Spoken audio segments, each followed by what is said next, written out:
নানকের রাজনীতি মানেই দুর্নীতি। 2009 সালে প্রতিমন্ত্রী থাকার পর 2014 সালে আওয়ামী লীগ বিনা ভোটে ক্ষমতা দখল করলে জাহাঙ্গীর কবির নানককে তার মন্ত্রিসভার আর রাখা হয়নি। ধারণা করা হয় শেখ হাসিনা তার ব্যাপক সীমাহীন দুর্নীতির খবর জেনেছিলেন। এ কারণেই তাকে মন্ত্রিসভা থেকে বাদ দেওয়া হয়। জাহাঙ্গীর কবির সভা থেকে বাদ দেওয়া হলেও জাহাঙ্গীর কবির নানক বিনা ভোটে এমপি নির্বাচিত হয়েছেন। মন্ত্রী না হলে কি হবে? এমপি হিসেবে তিনি শুরু করেন ব্যাপক লুটপাট এবং ভূমি দখল। এ সময় জাহাঙ্গীর কবির নানক মোহাম্মদপুরের দিকে নজর দেন। দুর্নীতি, সন্ত্রাস এবং মাদকের অভয়ারণ্যে পরিণত করেন নিজ নির্বাচনী এলাকাকে। মোহাম্মদপুরে বিভিন্ন বাড়িঘর জমি জমা দখলের দিকে মনোনিবেশ করেন। একের পর এক জমি দখল করতে থাকেন জাহাঙ্গীর কবির নানক।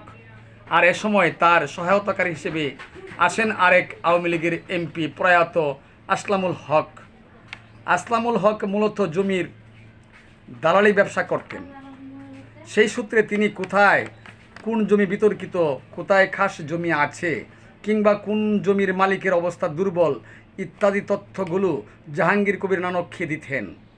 জাহাঙ্গীর কবির নানক সেই অনুযায়ী তার ক্যাডার বাহিনী দিয়ে এসব জমি জমা এবং সম্পদ দখল করতেন।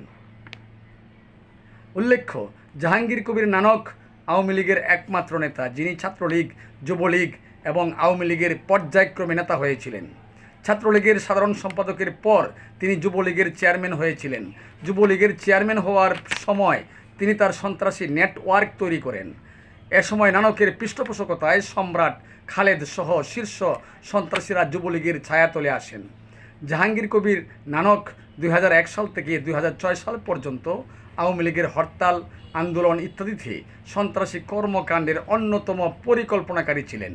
বিভিন্ন বাসে গান পাউডার দিয়ে মানুষ পুড়িয়ে ফেলা এবং নারকীয়ভাবে হত্যাকাণ্ডের মাস্টার মাইন্ড ছিলেন জাহাঙ্গীর কবির নানক। বিশেষ করে 2006 সালের 27 অক্টোবর বিএনপির ক্ষমতা হস্তান্তরের দিন লগি বৈঠা আন্দোলনের মূল পরিকল্পনাকারী ছিলেন জাহাঙ্গীর কবির নানক। সেদিন সাপের মতো জামাতের লোকজনকে পেটানো হয়। এখান থেকেই নানক সন্ত্রাসীদের গডফাদার হিসেবে পরিচিত হয়েছিলেন।